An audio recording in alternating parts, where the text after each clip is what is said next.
이사야서 우리 40장 우리 27절로 31절까지 우리 한 절씩 우리 교독하고 마지막 31절은 같이 읽도록 하겠습니다. 야곱아 어찌하여 내가 말하며 이스라엘아 내가 이르기를 내 길은 여호와께 숨겨졌으며 내 송사는 내 하나님께서 벗어난다 하느냐. 너는 알지 못하였느냐 듣지 못하였느냐. 영원하신 하나님 여호와 땅끝까지 창조하신 이는 피곤하지 않으시며 곤비하지 않으시며 명철이 한이 없으시며 피곤한 자에게는 능력을 주시며 무능한 자에게는 힘을 더하시나니 소년이라도 피곤하며 곤비하며 정령이라도 넘어지며 쓰러지되 같이 읽습니다. 오직 여호와를 앙마하는 자는 새 힘을 얻으리니 독수리가 날개치며 올라감 같을 것이요 다른 박질하여도 곤비하지 아니하겠고 걸어가도 피곤하지 아니하리로다. 아멘. 할렐루야. 우리 엊그제 2020년도가 시작한 것 같은데 벌써 중순입니다. 참 시간이 빠른 것 같습니다. 우리 일상의 삶 가운데 우리 하나님만을 높여드리는 예배자의 삶을 살자고 제가 말씀을 드렸는데 혹시 작심삼일은 아니시겠죠? 계속 하고 계시죠? 우리 개인의 인생 여정 속에서 그리고 가정에서 또 일터에서 여러 상황과 관계 속에서 우리 교회에서 하나님만을 높여드리며 그리고 하나님을 기쁘시게 해드리는 우리 진실한 우리 충실한 예배자가 되기를 정말로 간절히 소망합니다. 우리 요한복음을 보게 되면 요한은 요한복음에서 말씀이셨던 하나님이 육신이 되어 우리 가운데 거하셨다라고 말씀합니다. 우리 가운데 거하셨다라는 표현.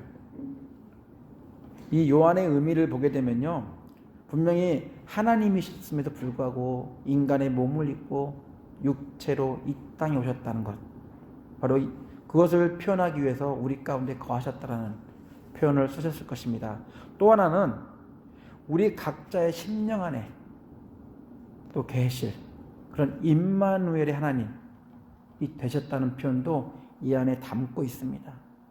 육체로 오셔서 육체로 마감하신 게 아니라 육체로 오셨지만 하나님의 뜻을 이루시고 떠나신 것이 아니라 우리 안에 계속 계시면서 함께하고 있다는 것을 요한은 이 표현으로 우리 가운데 거하셨다는 표현으로 설명하고 있습니다. 하나님의 거하심이 우리 육신의 삶뿐 아니라 영적인 삶 속에서도 함께 하신다는 이보다 더 축복의 말씀은 없을 것입니다. 이 말씀을 요한은 요한복음에서 말씀하고 있습니다. 저희들은 이성적이며 합리적인 사람들이라고 말을 해요. 모든 상황에 대해서 이성적이며 합리적으로 판단하고 행동한다고 말을 합니다. 그런데 자세히 보면요, 시각, 청각, 우리 촉각, 미각, 그다음에 후각이라고 불리는 이 오감에 아주 민감한 저희들이에요. 이런 현상학적이며 감각적인 것에요 더 민감합니다. 축복의 말씀이라 하면은 어떻게 보면 이성적으로 합리적으로 판단하면서 그래 맞아 라고 하기보다는 감각적으로 느껴져야 되는 것, 경험되어져야지만 그것이 축복의 말씀이다라고 저희들은 이야기합니다. 하나님이 함께 하신다는 말씀, 하나님이 우리 가운데 거하셨다라는 이 말씀을 대할 때도 내 삶 속에 내재하고 있는 그런 문제들이라 여겨지는 것들이 해결돼야지만, 내가 감각적으로 느껴지고 감각적으로 체험되어야지만 그 말씀을 축복의 말씀으로 받습니다. 이성적이며 합리적인 것보다도 먼저 내가 직접 경험돼야지만, 내가 느껴야지만, 내가 고침받고 치유받고 회복되어야지만 그 말씀이 축복의 말씀이라고 저들이 생각을 하거든요.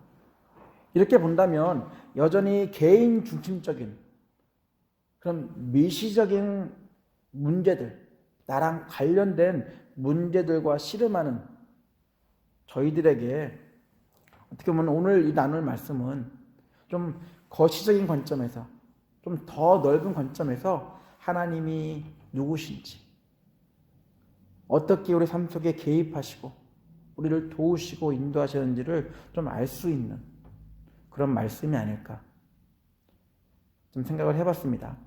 그래서 이 말씀을 통해서 하나님과 더 깊은 관계 가운데 거할 수 있도록 도와주리라고 저는 믿습니다. 우리 임마누엘의 하나님, 에베네셀 하나님, 여호와 니시의 하나님, 또 여호와 라파의 하나님, 또 여호와 이레 하나님, 너무 자주 들어서 잘 알고 있죠. 근데 가끔 문득 어느 정도까지 저희와 함께 하시며 도우시는지 때로는 우리가 말하는 합리적인 의심을 해볼 때가 있습니다.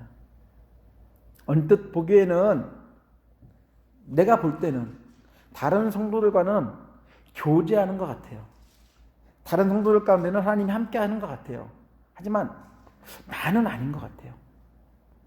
그리고 나와는 긴밀한 관계보다는 좀 멀리서 타인 보듯이 나를 좀 이렇게 보는 듯한 그런 의심들이 들 때가 있습니다. 우리가 금식 기도도 하고 철학 기도도 하고 새벽 기도도 하고, 저희는 지금 하고 있지 않지만 나름대로 집에서 또한 여러 일터에서 이런 기도를 하면서 나와 관련된 문제들을 저희들이 풀어보려고 합니다. 그런데 기도를 이렇게 함에도 불구하고 내 원하는 방법대로, 내 원하는 방향대로 그것들이 풀려지지 않을 때, 그것들이 해결되지 않을 때 진짜 하나님이 나의 기도에 나에 대해서 관심이 있나? 라는 의심을 품을 때도 있습니다. 오늘 성경에 나와 있는 이스라엘 사람 역시 자신들이 짓는 죄와는 상관없이 단순하게 심판을 받는 자신들의 그런 형편에 대해서 하나님을 의심합니다. 그리고 그것에 대해서 하나님께 불평을 하고 있습니다. 근데 엄밀히 따져보면 이런 심판이라는 그런 과정을 통해서라도 하나님께 돌아오게 하라는, 그런 하나님의 축복의 관계 가운데 거하게 하라는 하나님의 뜻, 그 뜻을 모른 채 심판을 허용하시는 그 하나님을 의심하면서 그래서 하나님께 불평하는 그런 얘기를 하고 있습니다. 이에 하나님이 어떻게 반응하시는지 우리도 가끔 떠오르는 그런 의심에 대해서 오늘 이 말씀이 우리에게 어떻게 보면 그 의심들을 좀 풀 수 있는 그런 말씀이 아닐까, 이 말씀을 우리가 나누면서 준비하면서 생각을 해봤습니다. 하나님의 부르심을 받은 이사야, 하나님의 하실 일에 대해서 우리 이사야는 죽음을 무릅쓰고 예언을 합니다. 많은 사람들이 이사야를 통해 보되는 이 심판이라는 하나님의 예언 말씀을 부정하고 거부하고 무시합니다. 하지만 이사야는 굴복하지 않고 눈물로 끝까지 심판을 얘기하고요, 더불어서 회복에 대한 예언의 말씀을 하고 있습니다. 이사야의 예언을 듣는 유대인들, 먼저 듣는 얘기가 심판이기 때문에 당연히 심판 뒤에 회복은 있겠지만 이 심판 자체가 되게 부담스러웠어요. 아니, 열심히 하고 있는데, 잘하고 있는데 왜 심판을 우리에게? 내가 왜 이런 고통을, 내가 이런 어려움을, 내가 왜 가지고 있는 걸 다 빼앗겨야 되는지, 아니 그것 떠나서 내가 이 나라를, 내 조국을 떠나서 포로 생활을 해야 되는지, 그들은 그것들을 이해하지 않았습니다. 이해하지 못했습니다. 아니, 그걸 통해서라도 회복이 있다는 하나님의 말씀이 있음에도 불구하고 이 말씀은 듣지 못하고 심판에 대한 말씀만 듣고 죄로부터 돌이키기보다는 더 심하게 죄악의 길에 관여하고 있다는 사실. 그리고 우리 성경 우리 보게 되면 그걸 발견할 수 있습니다. 때로는 이렇게 얘기할 수 있을 것 같아요. 아니, 회복하실 건데 뭐하러 심판하느냐. 그냥 잘 다독여서 가면 되지 않겠느냐 라고 말을 하는 사람들도 있습니다. 우리가 자녀를 키울 때 보면 그런 경우들이 많이 있는 것 같아요. 그냥 잘못하면 잘 다독여서 풀어가면 되지. 하지만 때로는 자녀들에게 우리가 그런 사랑의 매를 드는 이유는 그것을 통해서라도 우리 자녀들이 올바로 깨닫고 올바로 갈 수 있게 하려는, 분명히 자녀들은 이해하지 못하지만 부모의 마음은 이해하지 못할지라도 그렇게 해서라도 자녀를 올바르게 키우고자 하는 부모의 마음이 담겨 있는 것처럼 이스라엘 사람들은 하나님의 마음을 몰랐어요. 죄악된 생활을 하고 있음에도 불구하고 하나님이 굳이 심판이라는 단어를 쓰시면서까지 그들을 회복시키고자 하시는 하나님의 뜻, 하나님의 계획을 알지 못하고 도리어 그것들을 가지고 불만하고 불평하는 그들을 보게 됩니다. 그래서 우리 하나님의 뜻에 대해서, 하나님의 이런 계획들에 대해서 참 우리는 인간이기 때문에요, 이해의 한계가 있어요. 나 같으면 저렇게 안 할 텐데 라고 하는 것들이 참 많이 있습니다. 하지만 우리가 성경을 쭉 읽어 내려가다 보면요, 조금이나마 하나님의 구원 섭리를 깨닫게 하는 그런 이야기들이 성경에 나와 있거든요. 그래서 당장은 우리가 구원 섭리를 알 수 없지만 이런 여러 가지 이야기를 통해서 하나님이 일하시는 것을 우리가 볼 때, 아, 하나님의 이런 뜻이 그 안에 있구나. 우리가 이런 심판을 통해서 구원을 이루시는 그 신약에 와서 예수 그리스도의 십자가 심판으로 마무리되는 것처럼 생각을 했습니다. 하지만 바로 예수의 십자가 때문에 우리가 구원의 단열에 들 수 있는, 하나님의 은혜를 입을 수 있는, 하나님의 자녀가 될 수 있는 첫 발걸음이 되었다는 것. 이것은 처음에는 몰랐지만 그런 과정들을 보면서 우리가, 아, 하나님의 뜻이 거기 있구나 나를 알 수 있는, 또 이를 증명하는 이야기이기도 합니다. 그래서 우리 이사야는요, 이사야서를 보게 되면 크게 두 주제를 나눌 수 있는데요, 우리 39장까지는 심판에 대한 얘기가 주를 이루고 있습니다. 이 심판은요, 이스라엘 사람들만 심판하는 게 아니에요. 우리 그때 당시에 분열의 왕국이었던 남유다, 북이스라엘도 심판하시지만 그 못지않게 이들을 괴롭혔던, 하나님은 그들을, 이방 민족들을 도구로 사용하셨거든요.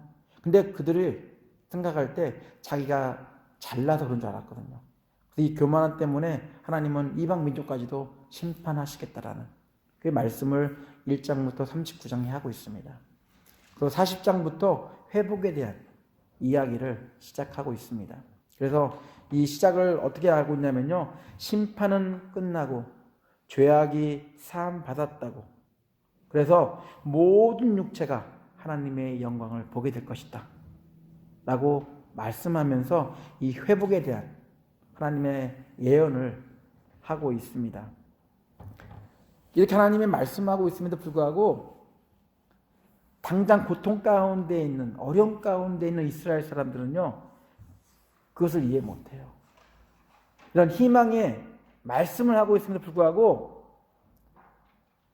분명히 희망의 말씀을 받기 위해서는 그런 고통의 시간들이 필요한 것을 깨닫고 이해하고 그것을 순수하게 받아들이고 또 하나님 앞에 돌아가는 길을 선택해야 되는데, 그렇지 않고 도리어 왜 하나님이 이 정도까지 우리를 놔뒀느냐, 하나님의 백성이 피폐하도록 망하도록 포로 생활하도록 놔두었냐 하면서 의심을 합니다. 이제 의심을 가운데 하나님을 원망하고 하나님께 불만불평을 하고 있습니다. 진짜 하나님이 믿을 만한 분인지, 정말로 하나님이 함께하고 있으면서 우리를 도우시는 분인지, 그런 것들을 의심하면서 하나님께 불만불평하는, 하나님은 알고 계셨거든요. 하지만 이 과정이 필요한 과정이기 때문에 하나님은 그냥 이 시간들이 지나가도록 놔두셨거든요. 그래서 오늘 40장 27절에 보면 하나님의 마음이 담긴 표현이 들어있습니다. 무엇이라고 그러냐 한번 보실래요? 우리 27절 읽었지만 다시 한번 읽겠습니다.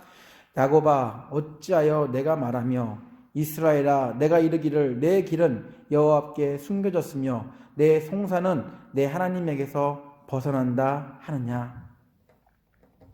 좀 말이 어려운데요. 메시지 성경은 쉽게 풀어놨거든요. 한번 들어보실래요? 오 야곱아 왜 불평하느냐? 이스라엘아 왜 투덜대느냐? 어찌하여 하나님께서 나를 잊으셨다. 내게 무슨 일이 있는지 관심도 없으시다고 말하느냐? 그렇게 모른단 말이냐? 그렇게 알아듣지 못한단 말이냐? 하나님은 왔다 갔다 하시는 분이 아니다. 하나님은 언제나 너희와 함께 하시는 분이다. 이렇게 말씀하고 있습니다.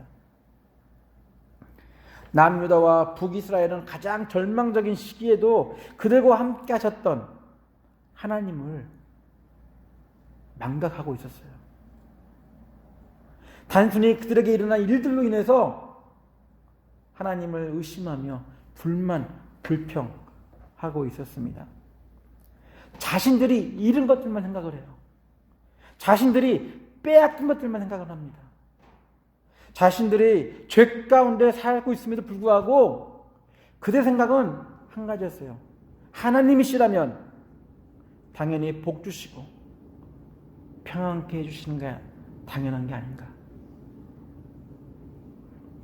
저희들도 저에게들에게 일어난 여러 가지 일들을 겪으면서 하나님께 이렇게 하소연할 때가 참 많이 있습니다. 왜 나에게 이런 일이? 왜 우리 가족에게 이런 일이? 왜 나의 사업체에 이런 일이? 저는 불신을 닮은 불만 불평할 때가 있습니다. 그래서 모든 원인을요, 모든 결과에 대해서 하나님의 탓이라고, 하나님이 이렇게 만드셨다라고 이야기를 합니다. 이 표현 안에는요, 우리들의 모든 관심은요, 잃어버린 것에만 있어요. 빼앗긴 것에만 있습니다. 내가 어떻게 노력해서 어떤 투자를 해서 이렇게 만들어 놨는데 하나님 이렇게 빼앗기도록, 이렇게 잃어버리도록 놔두십니까? 분명 잃어버리고 빼앗긴 것들은 참 소중한 것들일 것입니다. 하지만 우리가 이 빼앗긴 것, 잃어버린 것만 생각한다면 분명히 하나님을 신뢰할 수 없습니다. 또한 고통이 주는 유익이 있다는 말조차도 믿지 못할 것입니다. 성경은요, 심판만 말씀하고 있지 않거든요. 고통만 말씀하고 있지 않거든요. 성경은요, 회복도 말씀하고 있습니다. 구약을 주신 하나님은 신약을 통해서 이 구약에 하신 약속들을 이루어 가시는 그런 하나님을 말씀하고 있습니다. 그래서 우리는 너무나 많이 하나님을 오해하고 있어요. 나에게 일어난 여러 가지 일들을 통해서 하나님을 의심하고 불신할 때가 너무나 많습니다. 우리 시편을 보시면 아시겠지만 시편을 보게 되면 다윗은요, 특히 다윗이 지은 시를 보게 되면 참 엄청난 표현으로 자기의 그런 불만과 불평을 호소합니다. 입에 담기 힘들 그런 말들을 해요. 저들을 어떻게 죽여달라. 나를 괴롭힌 저들을 어떻게 하나님 심판해달라. 어떤 모습으로까지 그들을 하나님이 좀 해달라고 표현을 합니다. 하지만요, 다윗은 꼭 잊지 않고 빼먹지 않고 하는 게 있었어요. 그것이 무엇이냐면 하나님을 신뢰하는 이런 상황이 내게 있기 때문에 내가 인간적인 그런 아픔과 고통이 있기 때문에 하나님께 호소하지만 그 밑바탕에는 하나님이 하실 일을 믿는다는 신뢰가 그 안에 담겨 있었다는 것입니다. 우리 시편 55편 한번 보겠습니다. 시편 55편입니다. 시편 55편을 보게 되면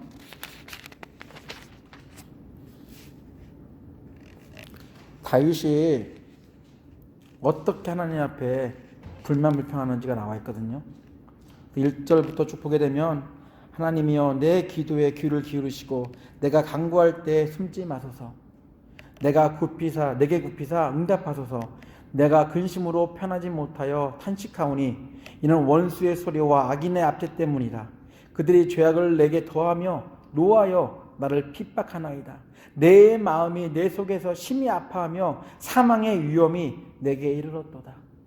두려움과 떨림이 내게 이르고 공포가 나를 덮었도다. 하지만 우리 22절, 23절을 보시기 바랍니다. 어떻게 시편을 마무리하고 있는지 우리 같이 한번 읽어보시겠습니다. 22절, 23절입니다. 내 짐을 여호와께 맡기라. 그가 너를 붙드시고 의인의 유동함을 영원히 허락하지 아니하시리로다. 하나님이여 주께서 그들로 파멸의 웅덩이에 빠지게 하시리이다. 피를 흘리게 하며 속이는 자들은 그들의 날에 반도 살지 못할 것이나 나는 주를 의지하리이다. 죄 때문에 심판을 통해서라도 구원으로 인도하려는 하나님의 은혜를 깨닫지 못하고 불만불평하는 이들에게 하나님은 이렇게 말씀합니다. 너희가 어찌하여 불평하느냐. 이 표현 안에는 왜 하나님을 신뢰하지 못하느냐, 왜 나를 믿지 못하느냐, 그것도 담고 있습니다. 그동안 하나님의 은혜를 경험했음에도 하나님이 어떤 분이신지 알지도 못하고 듣지도 못한 사람들처럼 왜 판단하느냐. 하나님은 도리어 하나님의 백성에게 대꾸하고 있습니다.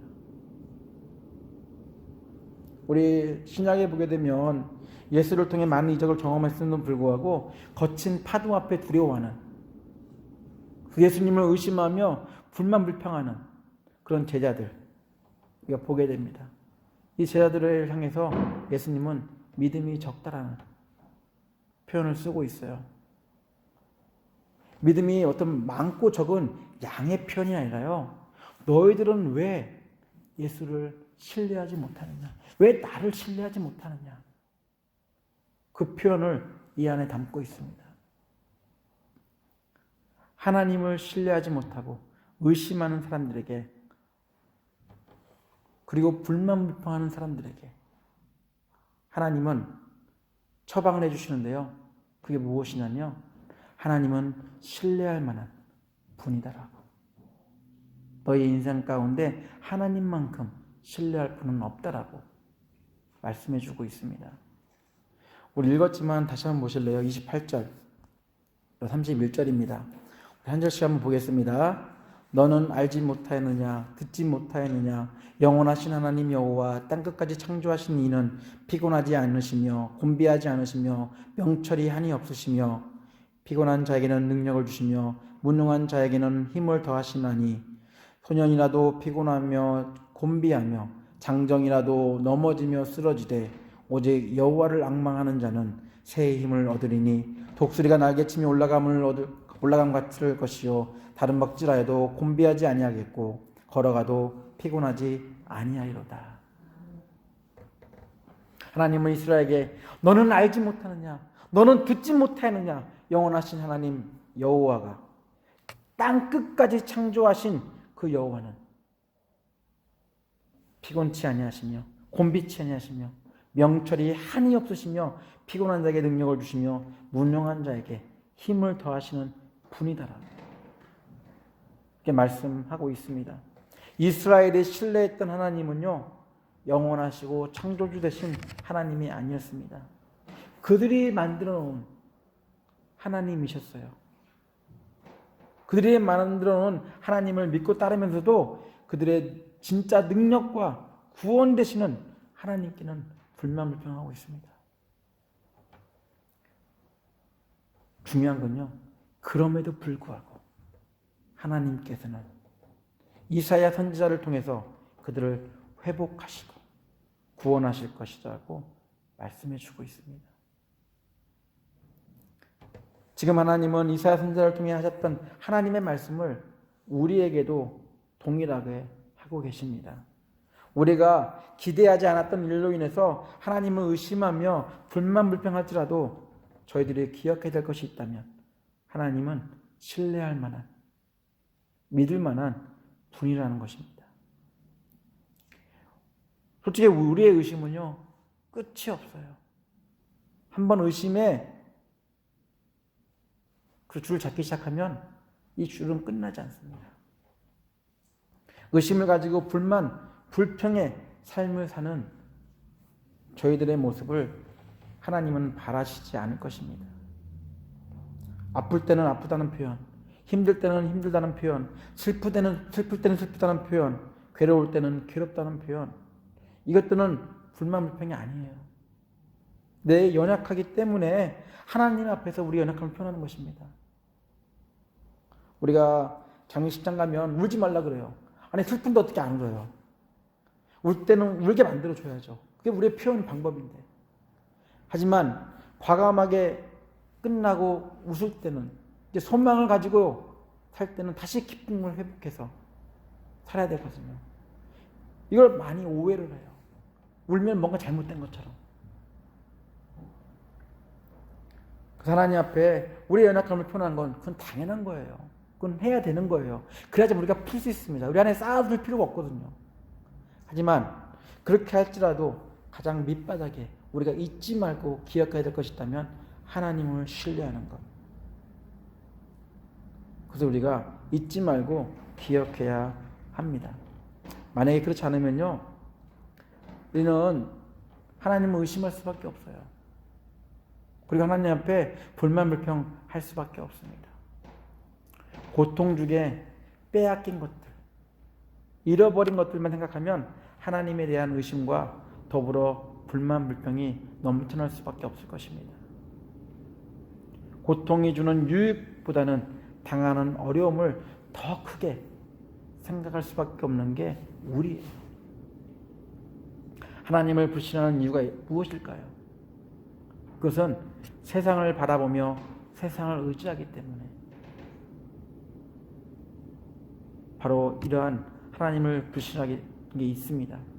없어지는 것, 잃는 것에 목숨을 걸기 때문에, 세상을 살면서 그것이 가장 중요하다고 생각하기 때문에 우리는 하나님을 불신할 수밖에 없습니다. 그래서 오늘 성경이 말씀하고 있는 것은 하나님만 바라보며 하나님을 신뢰하는 그런 태도가 우리에게 필요하다고, 우리가 불만불평 할 때라도, 우리의 그런 인간의 연약함을 표현할 때라도 그 가운데 하나님을 신뢰하고 하나님만 바라본다면 하나님께서 분명히 새 일을 하실 것이다라고 성경은 우리에게 말씀해 주고 있습니다. 우리 31절 메시지 성경은 이렇게 풀어쓰고 있습니다. 하나님을 바라보는 이들은 새 힘을 얻는다.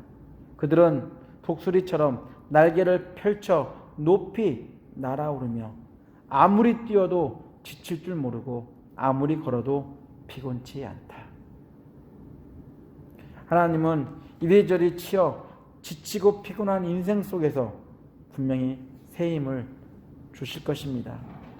이스라엘이 하나님께 한 불만과 불평을 떠올리며 그들은 참 잘못했어 라고 생각하지 마시고 우리도 그들과 별반 다르지 않다는 것, 그걸 기억하면서 우리가 관심 가져야 될 것은 잃어버리는 것, 빼앗기는 그런 마음 아프고 힘든 일에 우리가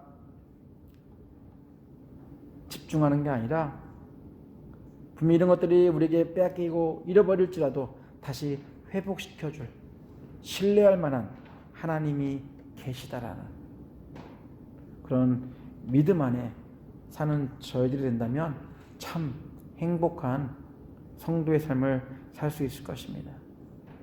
그래서 우리 살면서 참 안타까운 일 있고 어려운 일들이 있을지라도 그 가운데 하나님을 바라보는 것, 하나님을 신뢰하는 걸 우리 놓지 않는, 그래서 우리 그런 가운데서도 하나님을 기쁘시게 하는 그런 행복한 성도님들 되시기를 예수 이름으로 축원합니다. 같이 기도하겠습니다.